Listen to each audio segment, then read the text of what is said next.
All right. Okay.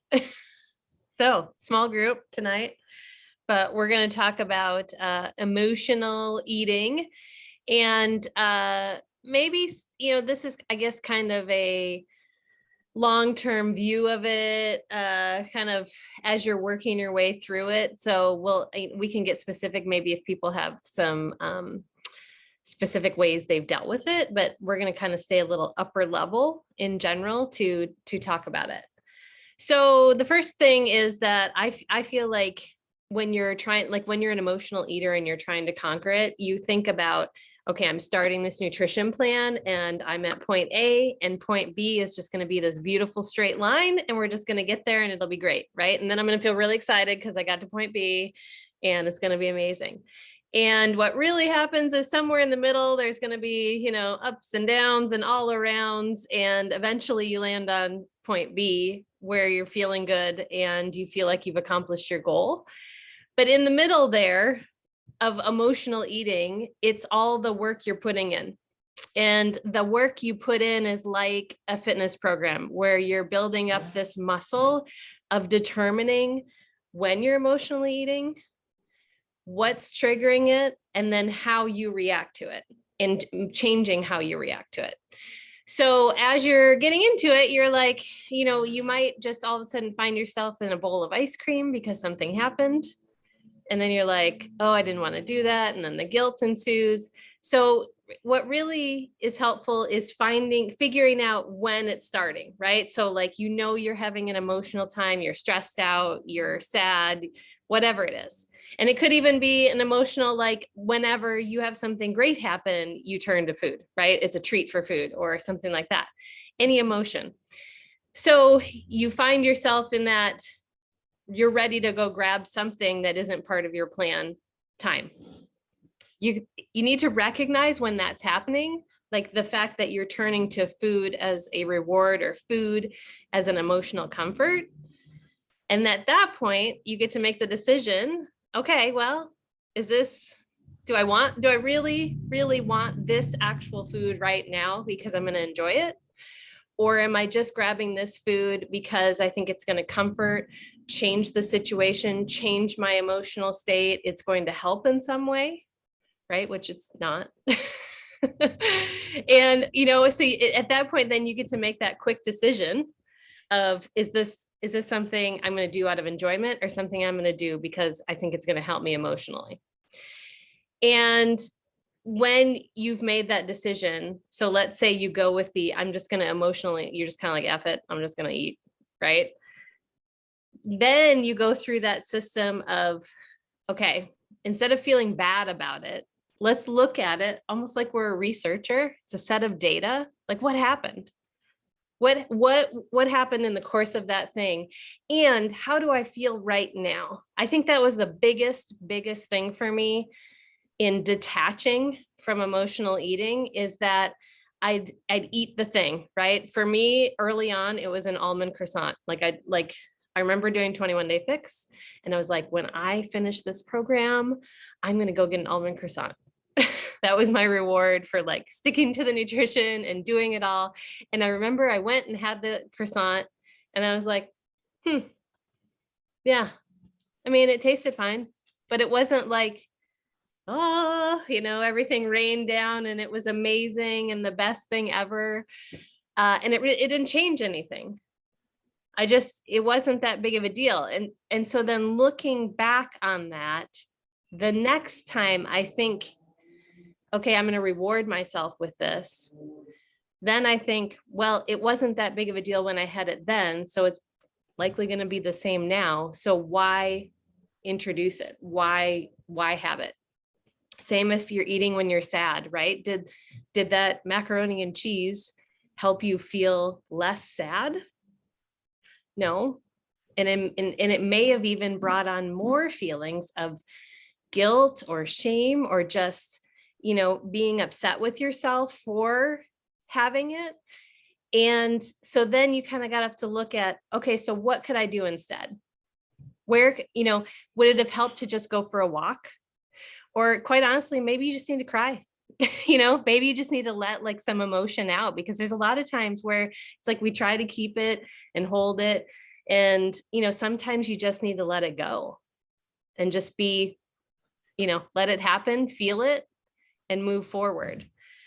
So I think the hardest part of all the emotional, this timeline, is that some people can detach from food and emotion faster than others. It's really about what triggers you and how often you stop that trigger and go a different direction, right? It's like any other habit change, where the more often you say, okay, I'm not going to have that, and I'm going to feel good about my decision to not have that, I'm going to go with this other thing. Like, so let's say I'm going to not have the macaroni and cheese. I'm going to go for a walk instead and just listen to a podcast or listen to my favorite songs and just, kind of work through whatever's happening. The more that happens, the faster you get to not wanting the macaroni and cheese in the first place. Right. So it's like working that muscle and and figuring out the emotional attachment and the emotional trigger to things. So that's like the short version. I don't know. How do you guys feel about like what you've done? Because we were talking before I hit record. Bev and I've had ourselves a week. So, and it's one of those things where the reason I wanted to talk about this today is because I noticed, I'm like, I didn't change my eating this week because of having an emotional week, which is newer, right? That's not how it's always been for me. But I was like, this would have been the week where I'd have skipped my workouts. I'd have totally just said, F it, I'm going to eat whatever I want. And I didn't. I just kept eating according to the plan. I did not get in all my vegetables every day, because honestly, I did miss a few containers this week. But the foods I had were all the foods I've been eating all along. And I think it's kind of it's interesting to notice that. So how do you think you guys, changed your emotional attachment, if that was an issue for you, or moved from it? I know for me, I would used to reward myself with food. Like, oh my gosh, I'm down 2 pounds. I feel amazing, or my abs look awesome, or whatever, my arms or whatever. Um, and so I would say, well, I can have an extra treat or a treat that I normally wouldn't have, or that wasn't on plan. Um, and then um, I had to change my mindset about that, and figure out how to fit it into my plan and make it not a cheat meal, basically, not rewarding myself for something. Um, it also helped to not get on the scale every single day for me, Yeah. because I would see that I'm down 2 pounds or I'm down whatever. And then I would be like, oh my gosh, I'm doing so good. I can have whatever that treat is or whatever. And I'll still be down a little bit. And so it helped. Yeah. For me, it helped not getting on the scale every day. Yeah. And vice versa, right? Because if you're up, then you're reactive too. Oh yeah. You have a crappy day. To go the other way, yeah. Yeah. You just have a crappy day and you just feel good. The workout is never. I just know that I'm gonna feel better after I get my workout done, so I just get it done. Like I Right. don't. That's not a. It's non-negotiable for me to Yeah. get my workout done. Some workouts are much better than others, but they still get done. Yeah. So, but yeah, my thing was I had to stop rewarding myself um, for pounds lost, or for whatever workout accomplishment oh my god, I just did the 100 push-ups or whatever. I can have a little extra. Yeah, I can have that extra cookie or whatever it is, right? Yeah. Yeah. So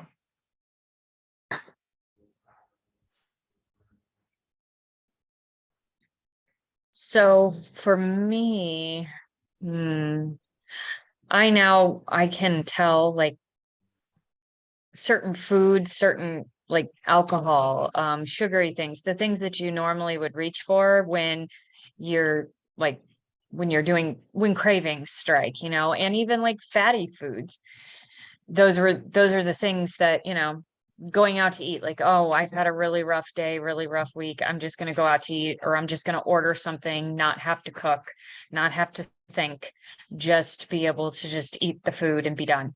And I over the years I have like changed, transitioned also with alcohol too. Like I never want to have certain foods or beverages when I'm going through something emotional, because I never want that to be tied to aiding in some type of dealing with those emotions. I want to be able to get through them of my own accord. I want to be able to work through them and not use food or beverages as a tool. Mhm. And I have also found that, I know like having some of those foods only increases how I feel like negatively. Like, I mean, Yeah. negative emotions, negative thoughts, and negative feelings that generally they don't come unless I have a larger quantity, like multiple days in a row or multiple, items. But if they cause that at any stage, I don't want to add those on top of whatever I'm already going through physically, mentally, emotionally. Right. And of course, with everything that's going on in our day and age and world, I don't want to decrease my immune system when stress of any kind causes your immune system to, wane all on its own. So I don't want to, aid in the ability to contract something either. Yeah. I like to keep myself at like that top level, so I'm not sick. I mean, that would really suck, having a really crappy emotional week and then following it up with some type of an illness right afterwards. Right. Right. Or As we've learned through gut protocol, messing with your gut microbiota to then have it be running poorly. And then Right. you have to redo that again so that everything's not working as well. You're not feeling as well. Yeah. Right. Yeah. So And who wants to feel crappy? Right. You already feel crappy up here. So why? Right. Yeah. Yeah. Right. Well, and I think that's the difference too. It's like you're logically able to keep doing the habits you've created because those are the right things to do regardless of how you're feeling over here, right? If you're in the dumps, if you're having something happening, these things are still going to help you, and so you just keep doing them versus just letting it all slide and just being like, whatever, it is what it is, right? It's like, no, okay, I'm still going to get the workout in. I'm still going to eat my stuff, my veggies, my fruits, my shake, right? And make sure that I can still kind of get myself out of here. It's kind of like last week's topic where you're getting yourself out of a funk. You just keep it rolling. Well, and maybe learn better habits. Learn. Well, that's it, how right? to- Focus on that. Yeah. How to maybe instead of eating a tub of ice cream, you maybe have a couple bites and then put it away. Yeah. Or for me, I learned that I need to leave the container in the kitchen and put whatever thing that I'm going to eat, whatever nuts or dried fruit or whatever it is, in a bowl in a serving size, and then take it with me wherever I'm going, not the entire bag. Because Right. Yeah. that's That's a great point, because that's the other thing on this timeline too, is that it's not going to be like all of a sudden I don't feel well or I'm having an emotional moment, so I'm going to have carrot sticks and celery, right? But whatever you are going to reach for, let's make it a little better, and then let's keep making it a little better, so that each time it's a little more nutritious, a little bit less, something that's going to aid in your feeling even worse. And then you get to the point where food is food. It doesn't have to be a cupcake or whatever. You have your dinner, you have whatever snacks, you enjoy things. And it's not the emotion tied to them and the reason you're having them. True. What was the thing? Hang on, let me look at my list. I wrote a few notes. Oh yeah, I wanted to talk about, so I think another critical piece to this is when you realize you've made a step on this line, like maybe instead, like, for instance, the other day I was thinking, because the strawberries just started coming in here, and I was thinking about that banana strawberry ice cream we made in the gut protocol. And I'm like, oh, I'm going to make some of that again, because we'll have like fresh, delicious strawberries. And, say I choose that instead of regular ice cream, right? It's like giving yourself that hey, way to go. Good job, high five, right? And giving yourself just a little, like, you did that. You made the decision to go in this direction, or you went and took a walk to feel a little better. You got outside for a minute, you listened to a podcast, whatever it is that you did that's different and helpful, like, give yourself the accolades. It doesn't have to be going and getting a cookie, right? It's about just giving yourself that, hey, you did that, because that will also make an impression on you to then do it again, right? I mean, like, most of us have, dogs where you're like, you have to tell them they've done a good job, because they need to know they did a good job on something. I keep trying to tell Jack, I'm like, if she does something good, like she doesn't chase the cats, and tell her she's being a good girl, right? You have to tell yourself you're doing a good job, and you have to keep that kind of happy mental attitude in the changes you're making, or otherwise you're kind of feel like, why am I even doing this? Why make it? So, and that pieces together and gets you a little closer. I think that's the hard part, is this isn't an instantaneous thing, right? Are you connecting with us again, Bev? Nice. Double the call. Double the Bev. Oh, now we're gonna echo. No, that's why I'm like, nope, pull it. Yeah, go make I need to dinner. get off the other one. Yeah, I have to make dinner. All right, journey. well, I think that's all I had to say about emotional eating. Do you guys have anything else you want to like add to it? No. Okay. So, let's see, tomorrow is, it's not Get Outside, is it tomorrow? What is it? Crazy Hair Day. Crazy Hair Day. Oh, good. I'm glad I need to figure that out. So Crazy Hair Day tomorrow for Funky Friday. And then the next meal prep. Yeah, I'll just wear my hair straight out of bed. That'll be crazy enough. And then the next meal prep class is going to be the 10th. So July 10th. And when I think I'll find like some grill marinades or something like that, since we should all be in grilling weather. We've already grilling like 2 months.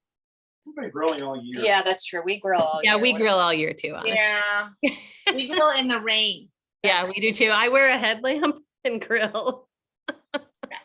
We have lights on our deck, but yes, we grill in the rain. Yeah. Scott rolls Yeah, what?